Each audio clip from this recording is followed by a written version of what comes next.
Now call the committee, Committee on Small Business Subcommittee on Innovation, Entrepreneurship, and Workforce Development to order. Without objection, the chair is authorized to declare a recess of the committee at any time. I'd now like to recognize myself for an opening statement. First, as I say good morning, I'm thrilled to have our witnesses here, and thank you all for joining us. We appreciate your time. And appreciate the testimony that you're about to present to the committee. I'm particularly looking forward to hearing from Mr. Keith Wargo, President and CEO of Autism Speaks. Let me say on behalf of kids like my own, your leadership and vision for such an impactful organization doesn't go unnoticed. As the parent of 4 children, one of whom on the autism spectrum, I'm certainly interested, as are my colleagues, in hearing from you about the work of the organization and what you're all doing to enhance the lives of those with autism and supporting their families. Now, I'm also very excited to be joined today by Ms. Eva Walsh. I also want to take this moment to recognize, even more importantly, her daughter Maeve, who is with us today as well. Eva is founder and owner of Maeve's Place. This is a popular coffee shop in Phoenicia, New York, in upstate New York, located in my district. Earlier this month, I visited again to present Eva with a congressional certificate for recognition for her amazing work and service to our community. But more importantly, she has been doing amazing work. Inspired by her daughter Maeve, who has Down syndrome, Eva has made it her mission to employ and support those with intellectual disabilities through her small business. I'm eager, as are my colleagues, to hear from you and your unique perspectives on the positive impacts individuals with disabilities bring to the workplace. And I'm thankful that you're here with us today. Today, the Subcommittee on Innovation, Entrepreneurship, and Workforce Development hearing will focus on highlighting the pathways to success for our nation's entrepreneurs and employees with disabilities. As we all recognize, hiring people with disabilities is not only sound economic investment for any business of any side, it also has significant economic and societal advantages. Everyone puts forth a unique perspective and skill set that makes them attractive and earnest employees. Fortunately, with the current labor shortage, remote work opportunities, and tax incentives, we've seen a significant rise in the number of individuals with disabilities joining the workforce. However, far too many remain unemployed. We must together continue to encourage and provide resources to individuals with disabilities for job opportunities, creating pathways to success. There are various programs that exist for this purpose and do an outstanding job of assisting those who participate. Alongside many others, programs like the Partnership on Inclusive Apprenticeship and Partnership on Employment and Accessible Technology currently exist to help guide self-employed entrepreneurs. The PIA has designed apprenticeship programs and works to fund and connect disabled entrepreneurs to mentors, employment opportunities, and training programs. And meanwhile, PAT program promotes employment, retention, and career advancement by fostering collaborations in the technology space to build an inclusive workplace for people with disabilities. Having access to these programs can make a world of difference for these entrepreneurs, creating a more productive and innovative environment on main streets across America.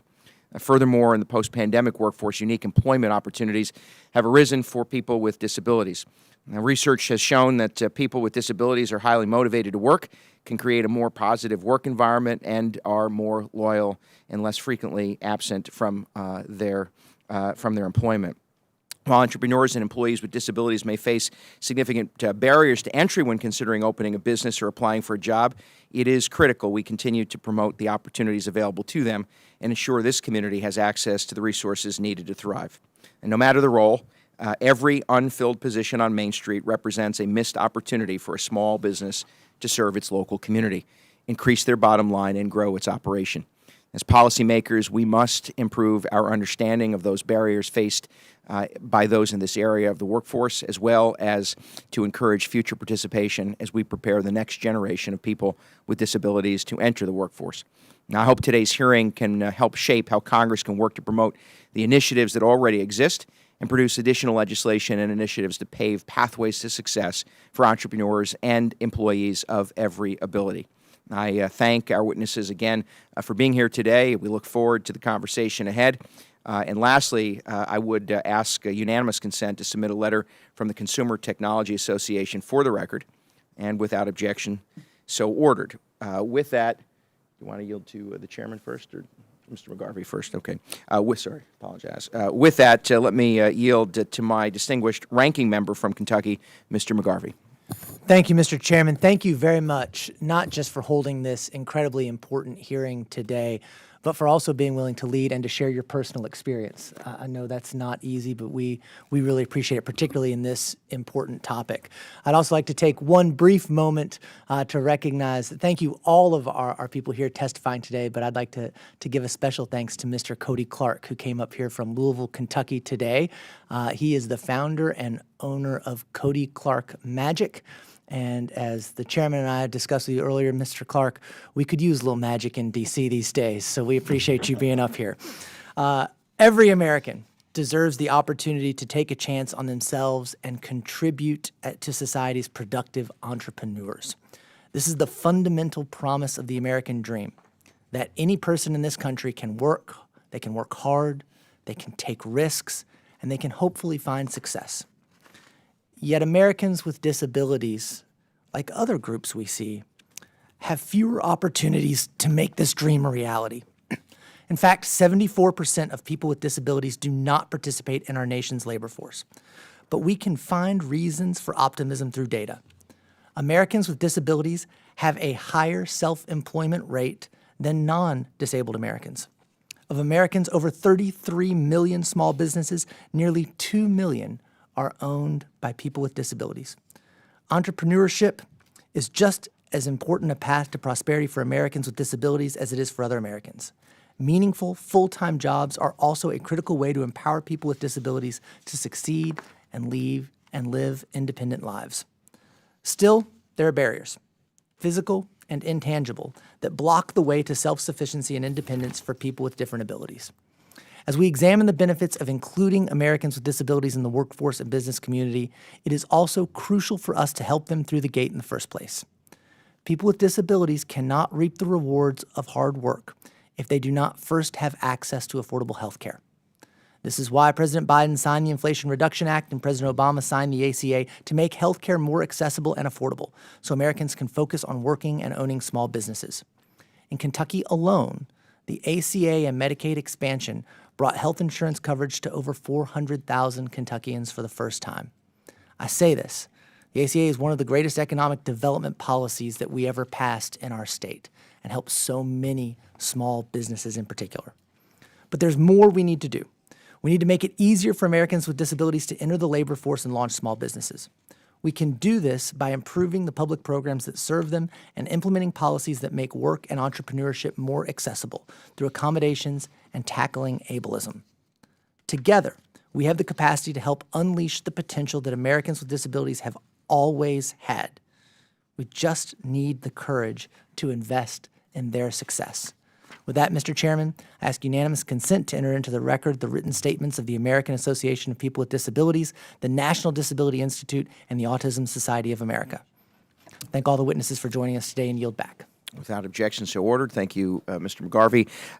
Let me offer an opportunity to the chairman of the Small Business Committee from the great state of Texas, Chairman Williams. Mr. Chairman, on behalf of the countless Americans of every ability, we're grateful that you've supported today's hearing, and with that, I know you wanted to offer some comments. Yeah, thank you, Chairman. I want to say good morning to all of you, and I want to thank my colleague, Chairman Molinaro, for holding today's subcommittee hearing. Opening a small business and working within your community is one of the most rewarding things a person can do. This holds true for all individuals, including those with disabilities. This hearing will shine a light on the amazing work that these individuals are doing in their communities and the challenges that disabled individuals face when applying for traditional jobs or considering self-employment. Over the past few years, we've seen increased accommodations being made to increase the number of people with disabilities joining the workforce. However, it is good practice to take a deeper dive to see what is working and what could be improved. Back home, I employ hundreds of people, and we have several persons with disabilities that work for us, one of which comes to my mind this morning, who handles thousands of dollars of cash flow that are required for us to stay open in our business. So, and she does a fantastic job, and I'm so glad we have her working for us. And I will always be inspired by any individual that bets on themselves to start their own small business. From the very first hearing we had in this committee, this Congress, we invited a 17-year-old who started his own hot sauce company, and it was hot, let me tell you, who was born with cerebral palsy. His inspirational story showed that with hard work, you can overcome anything. It's important to continue motivating entrepreneurs with disabilities and take risk and open their own small businesses. So with that in mind, I want to thank again Chairman Molinaro for holding this hearing. I want to thank the witnesses for being here today, and I yield my time back. Thank you, Mr. Chairman, and thank my colleagues for joining us. Let me introduce today's witnesses. First with us is Mr. Keith Wargo. Mr. Wargo is the president and CEO of Autism Speaks. Autism Speaks is a nonprofit organization that has remained at the forefront of creating an inclusive world for people with autism. Mr. Wargo, who joined the organization in October 2021, is responsible for leading Autism Speaks nationwide.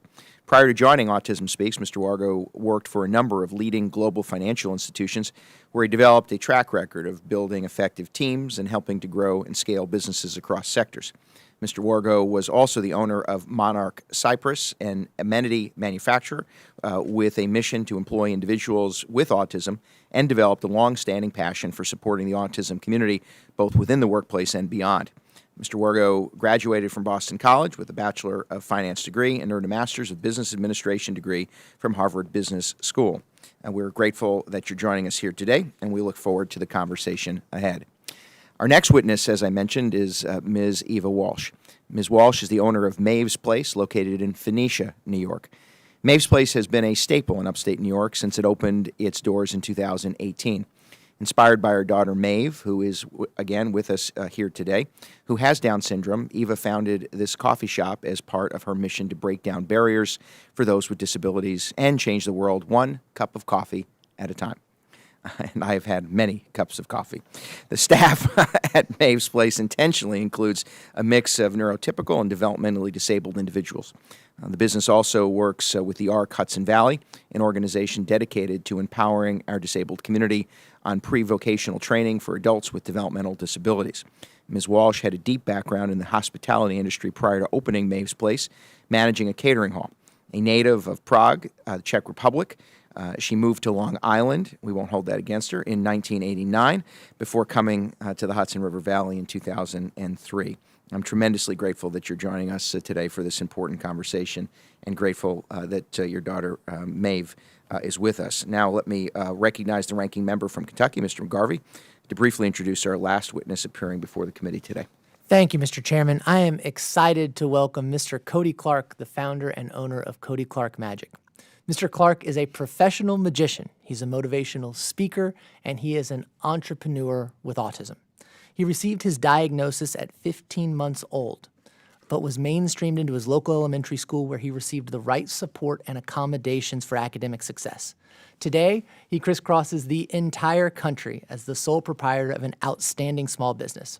His shows combine magic, comedy, and storytelling to share with his many audiences his experiences with autism and how he is different, but never lesser.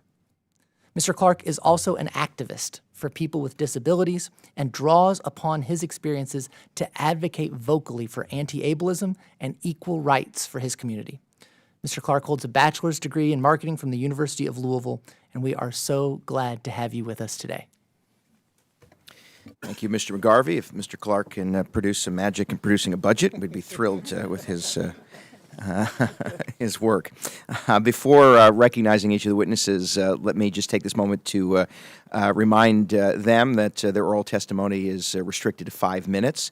If you see the light in front of you turn red, it means your 5 minutes has concluded.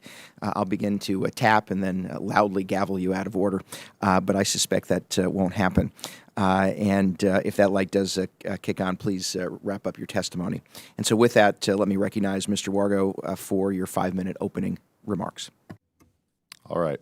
Thank you, Chairman Molinaro, Ranking Member McGarvey, Chairman Williams, and all the members of the committee for hosting and hearing this today and inviting me to testify on this critical issue. My name is Keith Wargo. I'm the President and CEO of Autism Speaks. We are a national nonprofit organization dedicated to creating an inclusive world for people with autism throughout their lifespan. We do this through advocacy, services, supports, research, and advances in care. And as an organization, we're particularly proud of the work that we've done to develop and scale innovative solutions to help ensure that more autistic people can secure meaningful employment. As well as my role as president of Autism Speaks, I also come to you as a father. My wife and I, and my wife, are the parents of two adult children, one of whom is on the spectrum. His name is AJ. And we've observed firsthand AJ's employment journey, witnessed firsthand with him the challenges and the struggles and the triumphs. Also, as mentioned, prior to joining Autism Speaks, I had nearly 3 decades of private service, private sector service, including and remain the owner of Monarch Towel Company. We're a hospitality amenity company based in New Jersey, which has as part of its mission to employ autistic individuals. These experiences have cemented for me the belief in the necessity for the potential and inclusive employment for neurodiverse and other individuals with disabilities, which can be a key driver, we believe, for economic growth for our nation. Despite the strides that have been made in the autism disability community for awareness and acceptance, we still face staggering challenges. In 2022, only 21% of individuals with disabilities, including autism, were employed. That data underscores the persistent gap in the employment market. Further, over half of individuals with autism who have graduated from high school or aged out of high school in the last 2 years, only half are employed or are not enrolled in any post-secondary education. This compares unfavorably with other disabilities. These statistics highlight the ongoing need for targeted employment support and opportunities in the community. As a paradox to this, many individuals with disabilities have the skills and the desire to work, and hiring neurodiverse people benefits the companies they work for and the overall economy. A recent study shows that companies that actively seek to employ people with disabilities outperform companies that do not. They have higher revenues, they have higher net income, they have higher profit margins. And at a national level, this analysis revealed that the U.S. GDP could get a boost of up to $25 billion if there was more disability employment going on in the labor force. But beyond these numbers, we know that there's additional benefits that accrue to individual workplaces and our society when employers embrace inclusivity. These include increased creativity and innovation in the workplace, diminished stereotypes, and reduced social stigma and discrimination. What I've learned through my personal experience with both my son and with Monarch, as well as through our work with Autism Speaks, is that small but meaningful steps taken by employers make a huge difference. This can include changing hiring practices to considering alternative processes and interviews, which can serve as a barrier to entry for many, particularly in the autistic community. It can include providing training courses to foster acceptance of the neurodiverse individuals in the workplace, and it can include major and minor changes to create adaptable workplaces through flexible schedules and making accommodations for sensory needs. One initiative that I want to focus on for a moment is what we call Workforce Inclusion Now. This is a program that we started several years ago. We call it WIN. WIN's an evidence-based workplace development program promoting diversity in hiring and helping create an inclusive workplace culture in which not just individuals with autism, but also all employees can thrive. The WIN model is really based on an ecosystem that has 3 parts: employers that are committed to creating inclusive workplaces, autistic job seekers who have the skills and desire to be there and to succeed, and communities supported with resources that promote inclusive hiring. Our WIN model offers scalable solutions to diverse industries nationwide.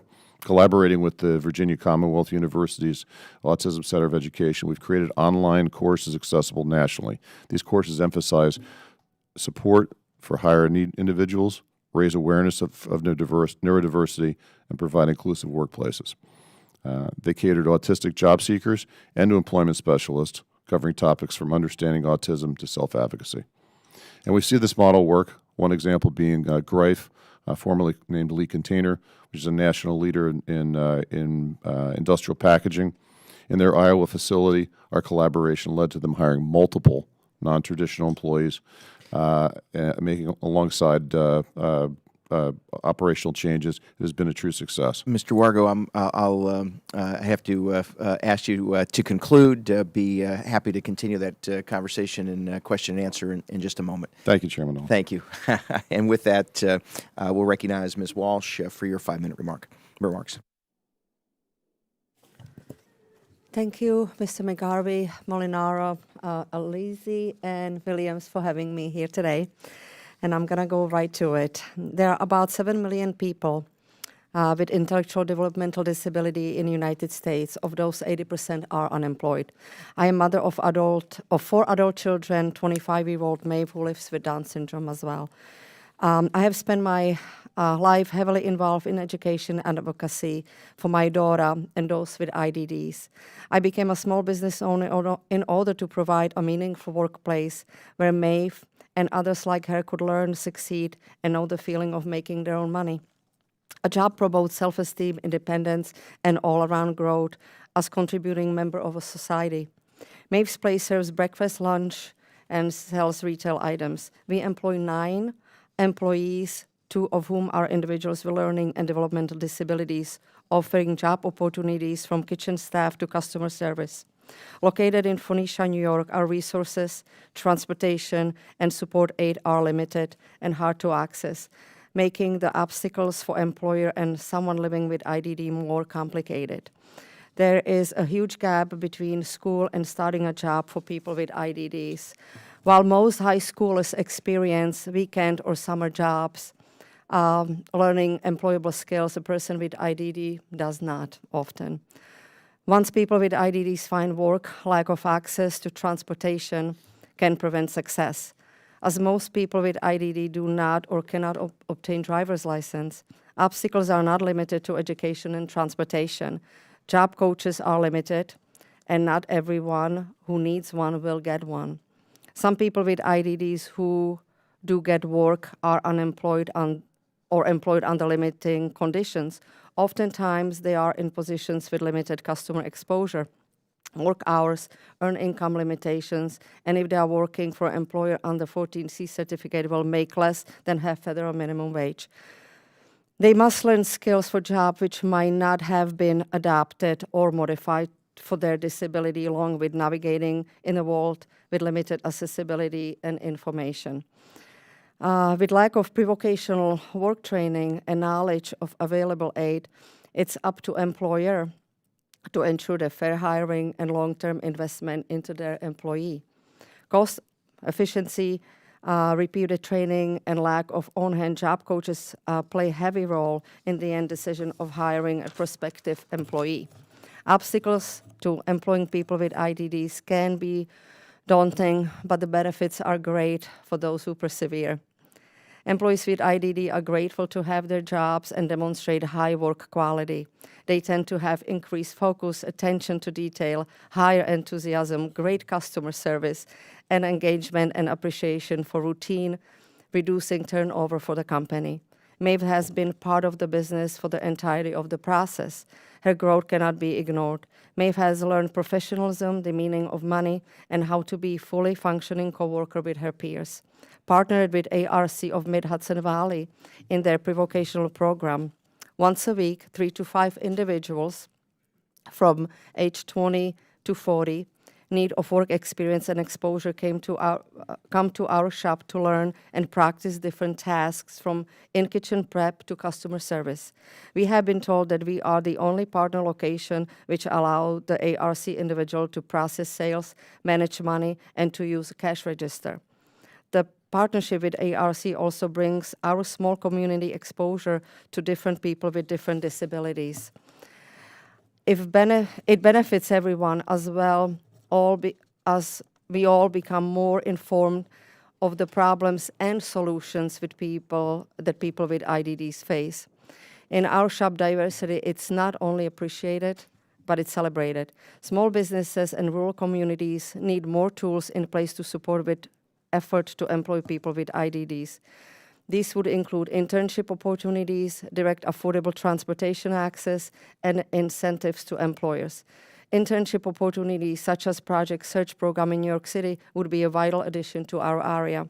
Another helpful tool would be to stop issuing new 14C certificates.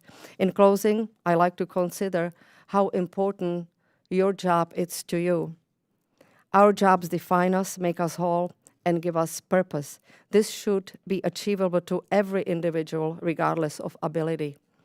Our society benefits when everyone has access to employment. I believe respect, opportunity, and inclusion for people with IDDs are 3 pillars needed to end segregation in the workforce and have growth in our community. Together, with government action, we can overcome the obstacles and enjoy the benefits, 1 cup of coffee at a time. Thank you, Ms. Walsh. And with that, let me recognize Mr. Clark for your 5-minute remarks. Chairman Marc Molinaro and Ranking Member Morgan McGarvey, thank you for inviting me. My name is Cody Clark Magic, and for the past decade, I've been self-employed on a full-time basis with my business called Cody Clark Magic. In spite of being diagnosed with autism at 15 months young, and my parents being warned by doctors I never walk, talk, or hold down any sort of job, I do all 3 every day as I share magic shows and talks which educate students, corporate leadership, and young adults with disabilities about what being autistic is like. I credit my success to many factors, but most pertinent to this meeting is the various government policies which have reduced or removed many barriers to entry. To start, I get my health insurance through the Affordable Care Act. It allowed me to remain on my parents' health insurance until the age of 26. Then afterward, I was able to transition onto Medicaid because of the expansion of eligibility to include any individual with a diagnosed disability. I was also able to navigate the COVID-19 pandemic's impact on live presentation businesses, thanks to the government extending unemployment benefits to self-employed people and the SBA's EIDL emergency grants. I utilized this direct funding to create a path forward in which, through presenting shows virtually and getting business coaching to expand my client base, I could remain self-employed. And lastly, the Rehabilitation Act of 1973's 2014 amendment, called the Workforce Innovations Opportunity Act, WIOA for short, created a series of programs known as Pre-Employment Transition Services, PRE-ETS for short.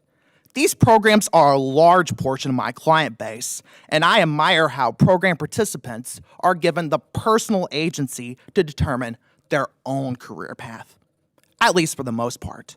A major issue I've noticed is that pre-ETS, vocational rehabilitation, and other programs of this nature are structured to support wage employment over other employment options, which I feel is short-sighted because according to the Department of Labor, people with disabilities are self-employed at a higher rate than the rest of the population. This is likely because self-employment allows us to create our own accessible workplaces, to solve problems related to our disabilities and offer those solutions to our peers.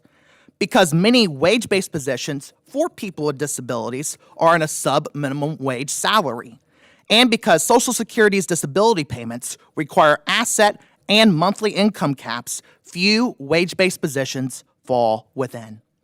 The main reason for my testimony today is because I feel that programs which serve work-ready people with disabilities should, within the scope of their efforts, include self-employment as a valid employment option.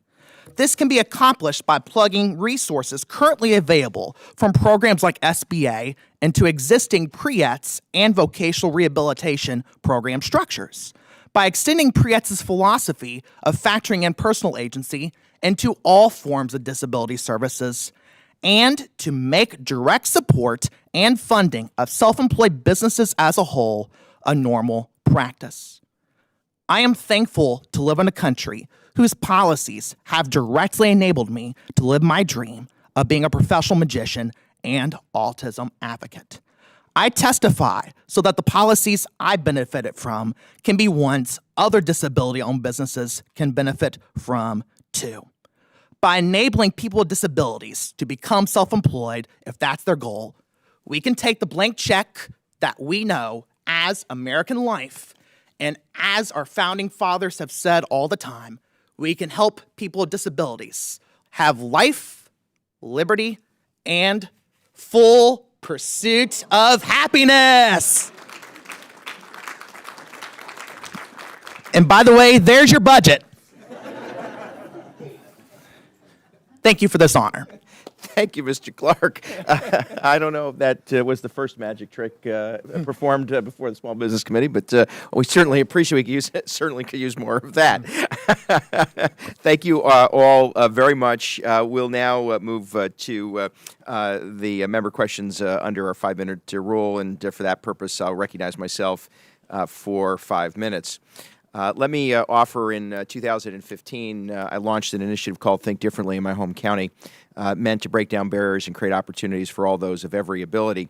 I readily admit it was born out of the failings of a loving but incapable father, me, doing for my daughter the things that she could do for herself, but also the knowledge that local governments do have the profound ability to make impact. And this is an appropriate moment because I should acknowledge this came at the unyielding encouragement of my wife, Corinne, who knew our daughter could achieve the things that too often I thought that she might not.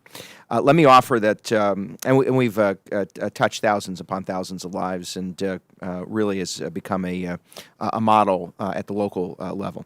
Autism Speaks, as we acknowledge, has a similar and certainly more broad mission as it relates specifically to those neurodivergent and with autism. According to survey data collected from Source America, 57% of Americans with disabilities believe that their disability has limited their career opportunities. It's clear that we need to do more to help those of every ability find their way to jobs.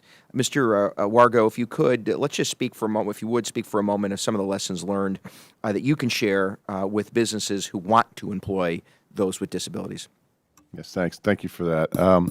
So I'd say that really three things that we've learned in our journey of helping companies think through a neurodiverse employment that really move the needle. The first is really rethinking hiring processes. For many in the autism community, communication challenges exist, and so the traditional employment interviews that most of us have gone through at some points in our lives oftentimes are very challenging and are a barrier. And so we try to encourage companies to think about alternatives to those. One example would be practical skills applications, bringing somebody again the opportunity to apply those practical skills versus a traditional just going back and forth, asking and answering questions. But I'd say, particularly with enhancements of technology, Zoom, video, et cetera, there are other ways of approaching it, but thinking about that fundamental hiring process just differently. The second thing I'd say is back to the workforce development training programs, such as I talked about with WIN, we think are highly effective. And they're not just highly effective for the job seeker. Right, what we try to do in those programs is to introduce them to everybody from the most senior management to human resource areas to really frontline workers, and we think that really creates a much more accepting and embraced universe. We have a lot of companies now are coming to us and saying we want our entire staff to use these. And then the final one I would just say is looking for opportunities to create a more accessible workplace. Sometimes that's difficult. A lot of times it's really not. To make accommodations in a workplace can mean simply addressing lighting. It can mean simply addressing some noise issues, to allowing job coaches, more flexible hours, et cetera. All that can make a huge amount of difference, both for the individual job seeker and for the company, and have the opportunity to have that efficiency and have that opportunity to grow their team. Thank you. Mr. Wargo, Ms. Walsh has been noted 20% of those with disabilities are employed, meaning that 80% are unemployed, and it's simply inexcusable as a society. Could you speak to some of the obstacles that you confronted in growing your business? Well, everybody knows that there is an extreme shortage of employees, but the people with all different kinds of disabilities are pretty much lined up. They all, that I have experienced, would love to have a job. Now, for us, it's a little bit difficult. Transportation getting to us, it is a little bit of an issue.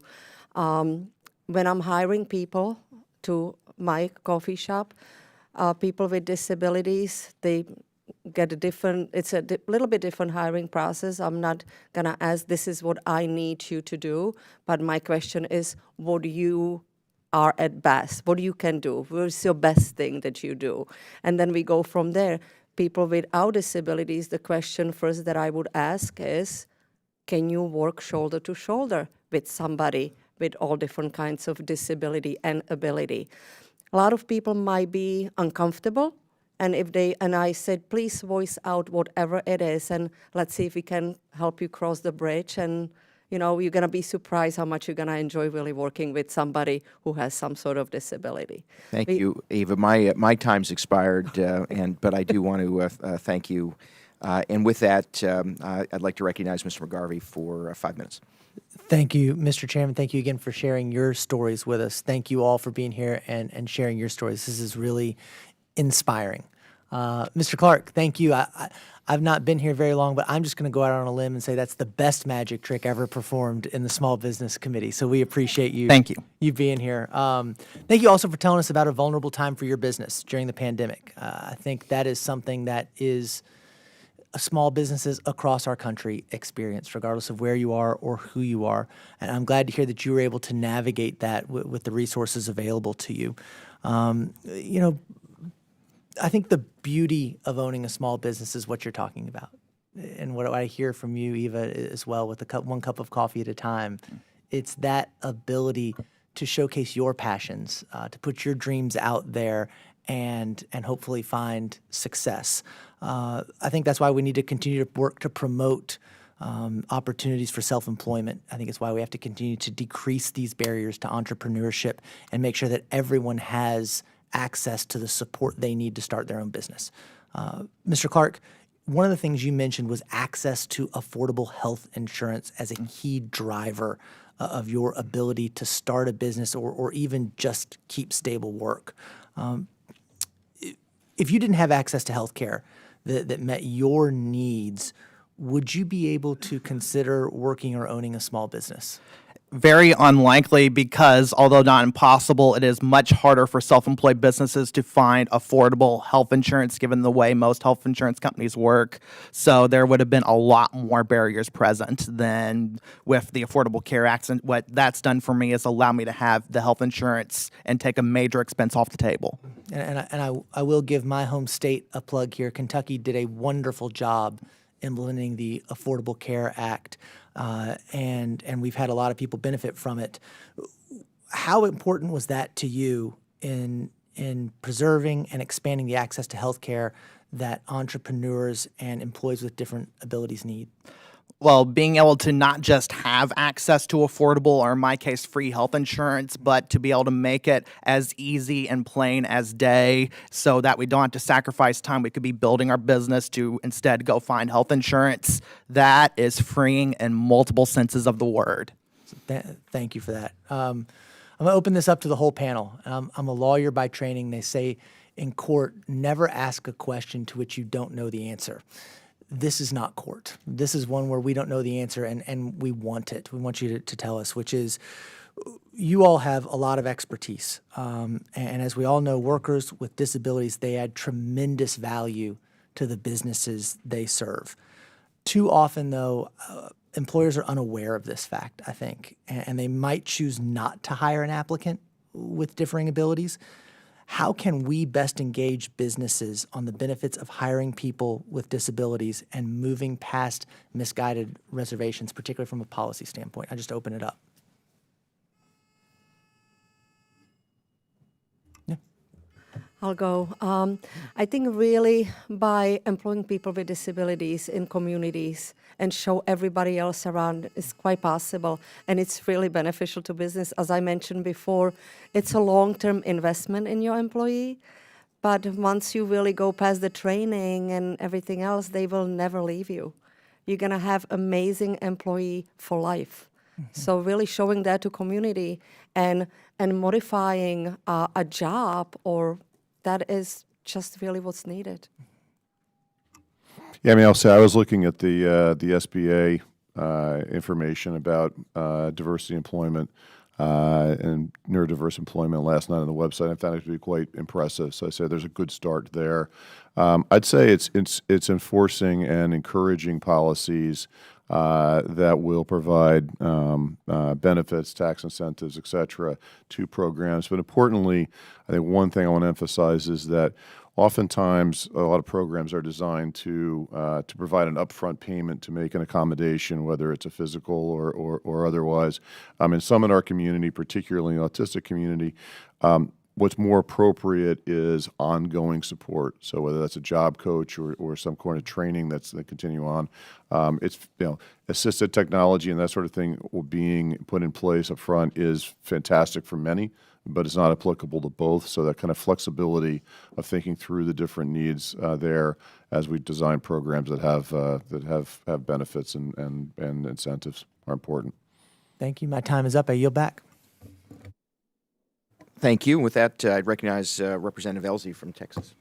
Thank you, Mr. Chairman. Thank you all for being here today. I walked in the building and looked at the line wrapped around the Judiciary Committee room today, a bunch of doom scrollers waiting to see some fireworks. And we've had hearings like this, especially in small business, where we are inspired by the people who show up in front of us. And if you want to talk about the goodness of America, you all three represent that, and everybody in the audience does too. I wish those people would stop waiting in line to see bad things and come up here to see good things.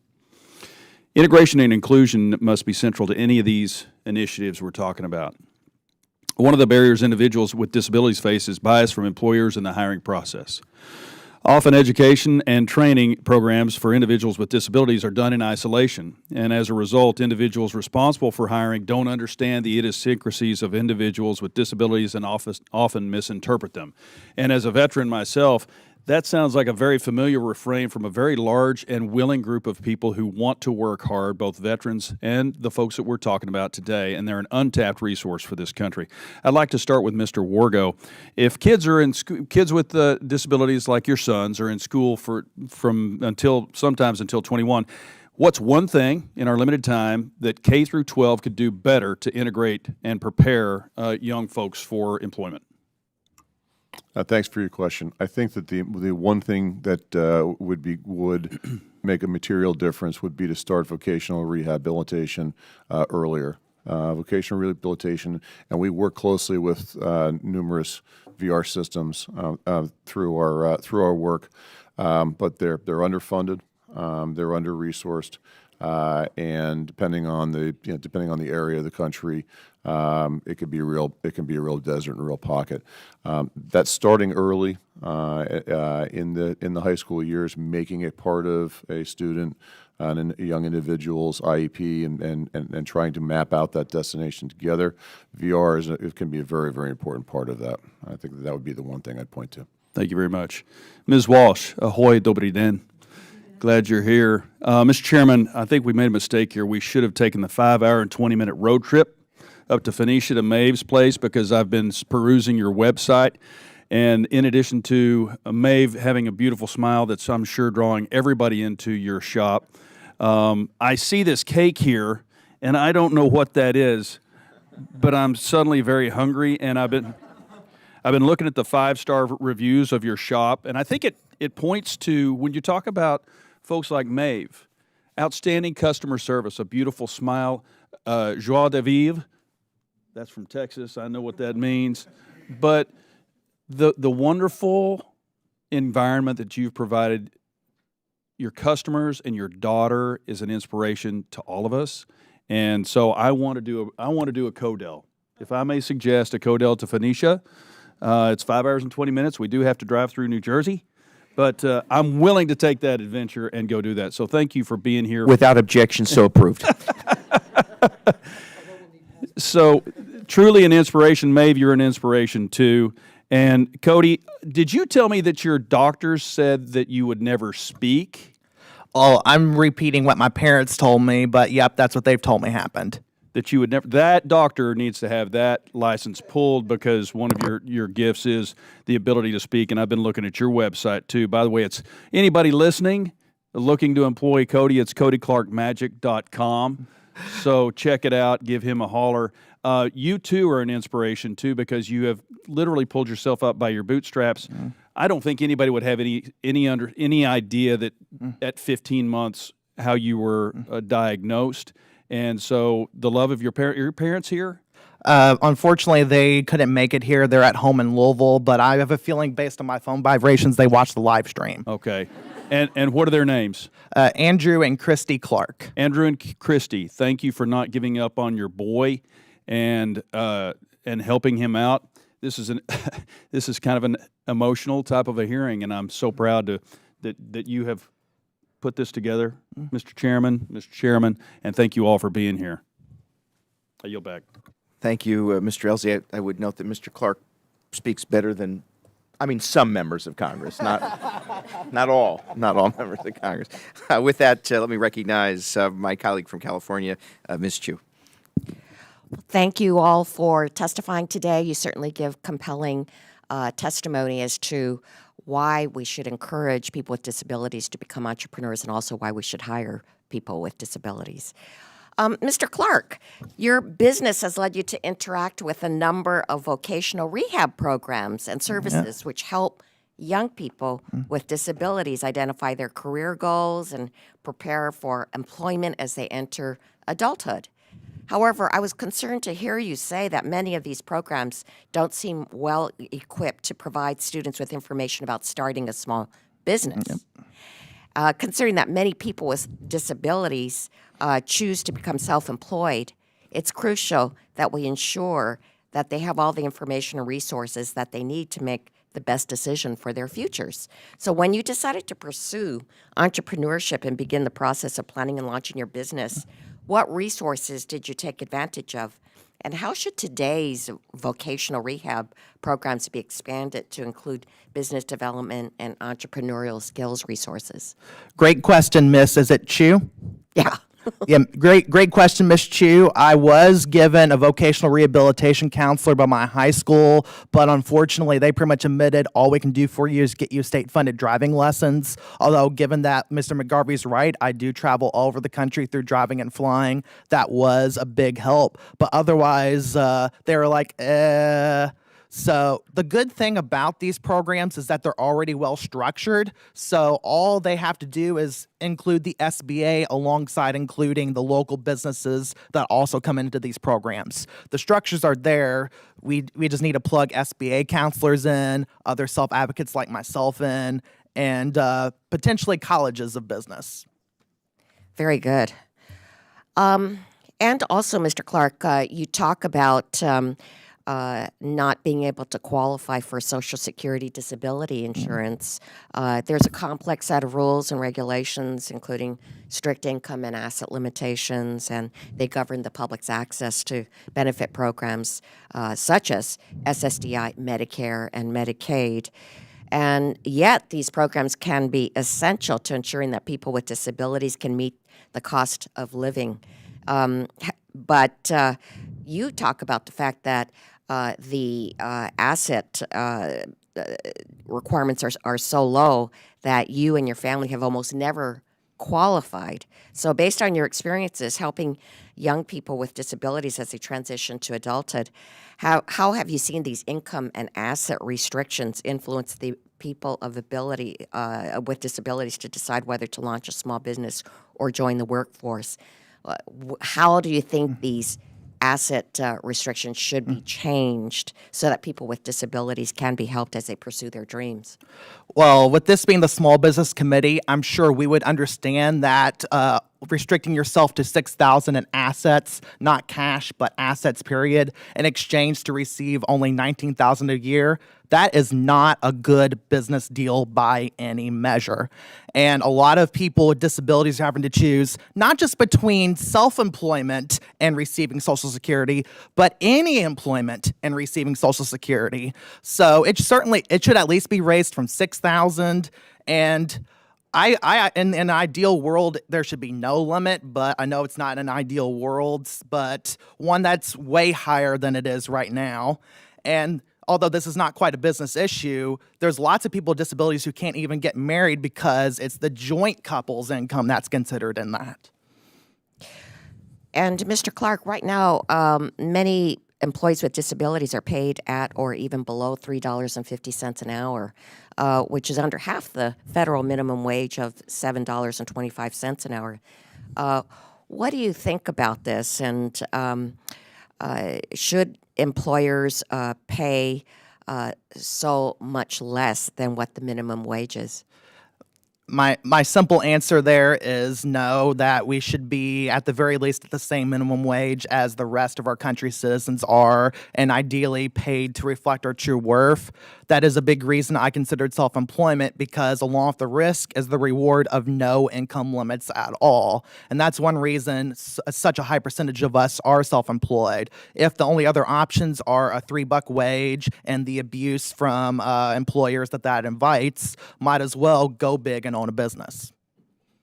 Thank you. I yield back. Thank you, Ms. Chu. With that, I recognize Chairman Williams from Texas for 5 minutes.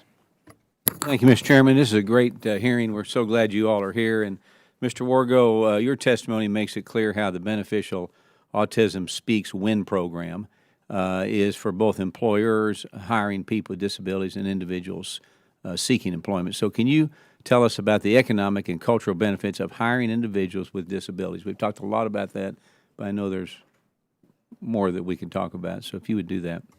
Yes, most certainly. So just a couple of statistics. 1 in 45 adults in this country are autistic. We have 5.4 million adults in the population who have been diagnosed with autism, and we have strong reason to believe that is an underrepresented number. And there are 70 to 100,000 students or young adults every year that age into that, come out of the school system at 22. So we have a huge population. We have a huge population there that is ready. Again, what we have found through our research and through studies is that organizations benefit from an increased productivity. They increase their financials are stronger, and that individuals who are autistic or with any IDD on their staff increase loyalty, increase innovation, and increase efficiency once often small accommodations are made. So at the end of the day, we look at it as being something that is an opportunity for a huge win. And again, the number that is put together by an Accenture report recently was that the potential upside of increased disability hiring could be a $25 billion increase in productivity to the U.S. economy. Well, that's big because so many of us are looking for employees right now. Ms. Walsh, some of the most successful American businesses were built around a need that a company's founder saw in the market. Maeve's Place is no exception. You saw a need for employment opportunities for people with disabilities and built your company around that with your daughter in mind. So can you please tell the committee about how working with Maeve's Place has benefited your daughter and all the people that you employ, both those with disabilities and those without? Well, for Maeve, she learned really how to navigate herself in a community with her peers, how to act properly in social settings. And also she learned the benefit of making her own money. She loves opening her wallet and see money in there.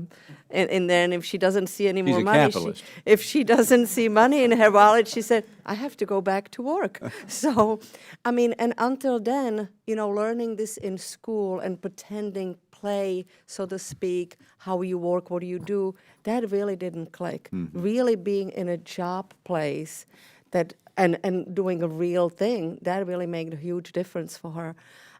With other employees that we employ, or they came through our store through last couple of years, it's the same thing, gives tremendous self-confidence, allows you to really blossom, and the limits are sky high. Yeah. Well, thank you for that. And Mr. Clark, in the time I have remaining left, what denomination was that bill? A denomination, it was a Ben Franklin. Can I order a $5,000 bill from you? I'm working on that. So here, real quick. It was great hearing your testimony we've all talked about and having you share your story with anyone that might be watching this hearing today. It's a great story. And I see so many young people that are afraid to take a chance and bet on themselves to become an entrepreneur. And that's the great thing about America. We're all capitalists. We're entrepreneurs. You mentioned risk. but you got reward. Yep. And that's what built this country. And I appreciate you being one person that understands that. It's a prime example of it. And too many people have lost hope and don't even know where to start as they look to self-employment opportunities. They get a government check instead of getting a check like Maeve does, and make it grow. So what message would you have to other people that may have a disability as they are thinking about starting their own business? That it's definitely a risk. Be aware that it is a risk. It is indeed not as guaranteed as getting a check, but also be aware that the reward is there, and that although not easy, there's lots of training resources from the SBA, from vocational rehab, from pre-eds, even as we're talking about how they can be improved, and from the private sector. There's plenty of people who are there willing to support you, and kind of like how I was reassured knowing my parents supported me, I hope that our citizens with disabilities who want to become self-employed and own businesses can be reassured knowing that their government supports them. Well said. Mr. Chairman, I yield my time back. Thank you, Mr. Chairman. We are going to, because I care deeply about this issue, going to open up for one second round. I have one question I'm going to leave open for the three witnesses, and I think out of respect to all of my colleagues, if you have a second round and wish to keep it somewhat abbreviated, we'll try to do that. I know this firsthand, the power of seeing my daughter achieve not only as a benefit to her, but the people around her. We know this, that by employing those with disabilities, we not only empower them as individuals, we see the humanity that each person can bring to a workplace, but the workplace benefits. And so in my only question in this last second round, if the three of you could you give voice to either your child or the employees? They're not at the witness table. For an employee or an individual living with a disability, what is the one thing that they would want you to tell us we ought to pay attention to in order to break down a barrier and create a job opportunity? Mr. Wargo. Thank you for the question. So I'll comment from the context of my my co-ownership of Monarch Cypress, where we hire. We have 4 individuals on the spectrum who work in our organization of 23. And I think what any of them would share was, number one, how valuable that has been to them to have this experience. All of them came directly out of vocational rehab programs. The value of the experience that they've had for them, the purpose and integrity it has brought to them in their time with us, the ability to continue to grow, and we've been very dedicated to trying to make sure that increase skill sets along the way as well. That it has been just something that's been incredibly valuable, and that programs like VR and job coaching have made that happen, as well as our dedication to doing it. Thank you, Ms. Walsh. What would Eric Wolf want us to know? Well, Eric would say that I do not have probably any other employee than Eric who would text me ahead of time and telling me how much he can't wait to come back to work tomorrow. So, and he's example of employees with learning disabilities. They just loyal employee, just give them opportunity and they can show you they can shine just like everybody else. Thank you. Mr. Clark, you've been very good at articulating your story. What would your adoring fans want us to know? Just in general, or about anything specific? About what we can do to make opportunities more abundant for folks like yourself. Give self-employment a seat at the table. It can be as simple as inserting the Small Business Administration into the existing pre-ed structures, or it can be as complicated as more direct funding for small businesses, especially within the disabilities community, and making sure there's more awareness of what the SBA does. I only ever received help from them one time, and I've only learned because of Mr. McGarvey how much I could have done. And also, that website could use a lot of updating. It is tricky to navigate. Mr. Clark, on that, there may be unanimous agreement. We've spent a lot of time about that, talking about that platform. With that, I want to thank all of our witnesses. I yield back my time and thank all of our witnesses for your testimony. today and appearing before us. And on behalf of those you speak for, we're very grateful that you would spend time enlightening and informing us. Without objection, members each have 5 legislative days to submit additional materials and written questions for witnesses to the chair, which will be forwarded to the witnesses if submitted. Now I'd ask the, I'm sorry, I apologize. Yes, right. So I would ask witnesses to attempt to respond promptly should we provide you with those questions. And if then there is no further business without objection, the committee is adjourned.